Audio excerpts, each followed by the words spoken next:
کے خلاف targeted operation Zulfiqar کے حقائق سامنے آ گئے ہیں۔ سانحہ ساہیوال میں نشانہ بننے والی گاڑی کافی عرصے سے سی ٹی ڈی ریڈار پر تھی۔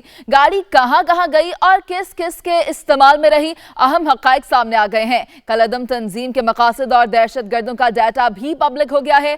ذیشان کے دہشت گردوں کے سہولت کار کے کردار سے بھی پردہ اٹھ گیا ہے۔ آپریشن ذوالفقار میں فیصل آباد سمیت مختلف شہروں میں دہشت گردوں کے خلاف کارروائی کی گئی۔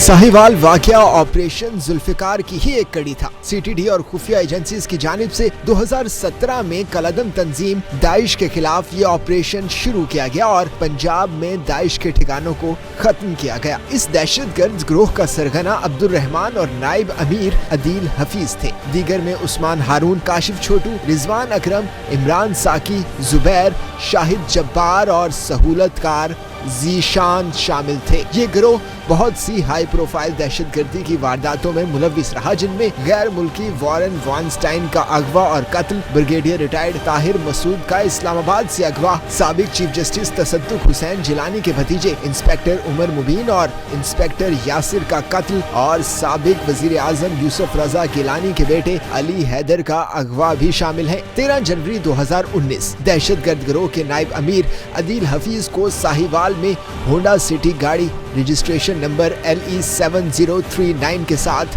النور ٹریولز کے قریب پارکنگ میں دیکھا گیا۔ اس گاڑی کو 3 اپریل 2017 کو ملتان میں انسپکٹر عمر کو قتل کرنے سے پہلے بھی دیکھا گیا تھا۔ 8 اگست 2017 کو بھی یہی گاڑی انسپکٹر یاسر کو قتل کرنے میں بھی استعمال ہوئی۔ دہشت گرد عدیل حفیظ اور عثمان ہارون کو فیصل آباد میں اسی ہونڈا سٹی گاڑی میں دیکھا گیا۔ دہشت گردوں کے خفیہ ٹھکانوں کی شناخت کے بعد 14 اور 15 جنوری کی درمیانی شب آپریشن کیا گیا۔ دہشت گرد عثمان نے پولیس پر فائرنگ کی، جوابی فائرنگ میں دونوں دہشت گرد مارے گئے۔ ہونڈا سٹی گاڑی میں سے 6 خودکش jackets, 24 hand grenades, 2 AK-47 rifles, آدھا کلو بارودی مواد اور بھاری تعداد میں گولیاں برآمد ہوئی۔ سیف سٹی کیمروں کی مدد سے ہونڈا سٹی گاڑی کی 15 جنوری سے پہلے نومبر 2018 تک کی نقل و حرکت ٹریس کی گئی۔ ٹول پلازوں کی فوٹیج سے گاڑی کو دوبارہ لاہور میں دیکھا گیا۔ 13 جنوری 2019 ہونڈا سٹی لاہور میں کوٹ لکھپت کے علاقے کچا جیل روڈ پر دیکھی گئی، جس کے ساتھ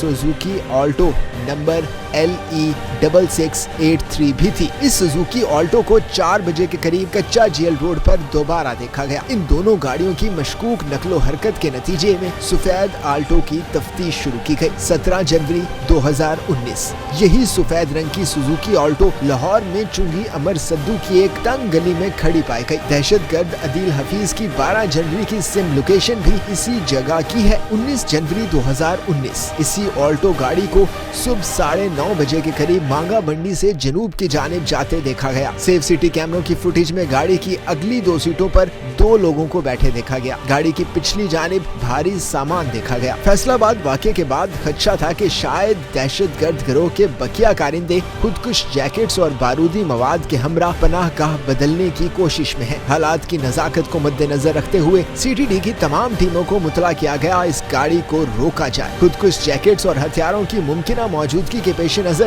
گاڑی روکتے ہوئے حفاظتی تدابیر استعمال کرنے کی بھی ہدایت کی گئی۔ سی ٹی ڈی ٹیم نے گاڑی کو پہچاننے کے بعد اسے قومی شاہراہ پر قادر آباد کے قریب روکا، جس کے نتیجے میں یہ سانحہ پیش آیا۔ 2 دہشت گرد عبد الرحمان اور کاشف کی لاہور سے گجرانوالہ روانگی کی اطلاع کے بعد سی ٹی ڈی اور حساس اداروں کی جانب سے جوائنٹ آپریشن کیا گیا۔ خودکش جیکٹ پہنے دہشت گردوں کو شیراوالا گیٹ گجرانوالہ سے گرفتار کر کے گنجان آباد علاقے سے باہر لایا گیا، جہاں انہیں خودکش جیکٹ سے پاک کیا گیا۔ گاڑی Suzuki Alto registration number LE6683 عدیل حفیظ کی ملکیت تھی اور اسے ذیشان جاوید استعمال کر رہا تھا۔ 13 جنوری کو لاہور سے ساہیوال سفر کی لوکیشن ہسٹری اور وائس میسیجز کے مطابق سوزوکی آلٹو میں ذیشان اور ہونڈا سٹی میں عدیل حفیظ اور عثمان بیٹھے تھے۔ یہ میسیجز ذیشان کے موبائل فون سے ریکور کیے گئے۔ 13 جنوری کو لاہور سے ساہیوال کا سفر صبح 8:34 پر شروع ہوا۔ 8:55 پر آلٹو گاڑی مانگا منڈی اور ہونڈا سٹی کو پھول نگر بائی پاس پر دیکھا گیا۔ 9:18 پر آلٹو پھول نگر اور ہونڈا سٹی پتوں کی پہنچی۔ 9:36 پر آلٹو پتوں کی پہنچی۔ 10:08 پر آلٹو نے اوکاڑا بائی پاس کراس کیا۔ 10:40 پر